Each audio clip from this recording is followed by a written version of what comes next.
নমস্কার, আমি মিঠু। শুরু করছি নজরে রাজ্য। কানের মেশিনের বিশ্বস্ত প্রতিষ্ঠান অডিটন স্পিচ অ্যান্ড হিয়ারিং ক্লিনিক। কানে শুনতে না পাওয়া বা শুনতে সমস্যা, তোতলা বা অস্পষ্ট কথা, জন্ম থেকে কথা বলতে না পারা, অল্প বুদ্ধি, কথা ও কানের যে কোনো সমস্যার সঠিক সমাধান অডিটন।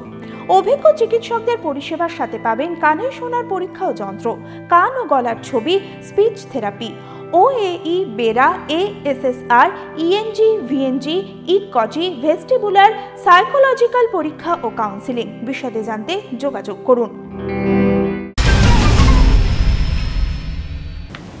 নিম্নচাপ ও ডিবিসি ছাড়া জলে প্লাবিত একাধিক জেলা, বাঁধ ভেঙেছে, জল ঢুকেছে লোকালয়ে, ডুবেছে বাড়িঘর। এমন পরিস্থিতিতে জলে ডুবে প্রাণ গেল দুইজনের। মুর্শিদাবাদে ত্রাণ নিতে গিয়ে জলে ডুবে মৃত্যু হলো এক শিশু কন্যার। অন্যদিকে কেশপুরের এক যুবক রাস্তা পার করতে গিয়ে জলের তোড়ে ভেসে গিয়েছে। প্রথম ঘটনাটি ঘটেছে মুর্শিদাবাদ জেলার বড়ুয়া থানার অন্তর্গত সোনাভারুই গ্রামে। গত কয়েকদিনের বৃষ্টিতে কুয়ো নদীর জল বেড়ে ভেসেছে গ্রাম এবং সেখানে ত্রাণ শিবির থেকে ত্রাণ নিয়ে বাড়ি ফেরার সময় বন্যার জলে ডুবে মৃত্যু হলো এক শিশু কন্যার।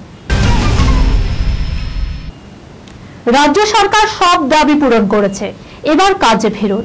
আন্দোলনের 40তম দিনে জুনিয়র ডাক্তারদের বার্তা তৃণমূলের সর্বভারতীয় সাধারণ সম্পাদক অভিষেক বন্দ্যোপাধ্যায় জানিয়েছেন, প্রথম দিন থেকে আরজিকর ইস্যুতে জুনিয়র ডাক্তারদের আন্দোলনকে সমর্থন করেছেন তিনি।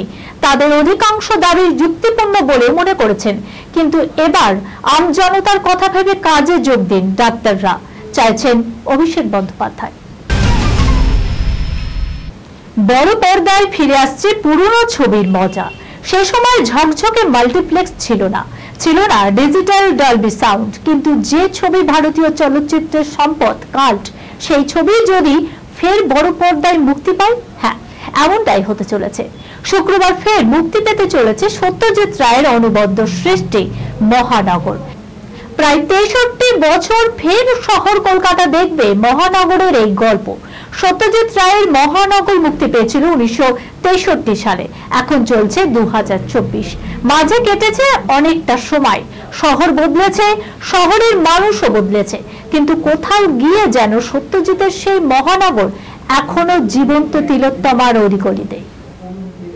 আজকের মতো নজরে রাজ্য এই পর্যন্ত। দেখতে থাকুন অন্যান্য খবর। আপনারা দেখছেন TV24 বাংলা, সংবাদ বিনোদন সারাদিন সারাক্ষণ।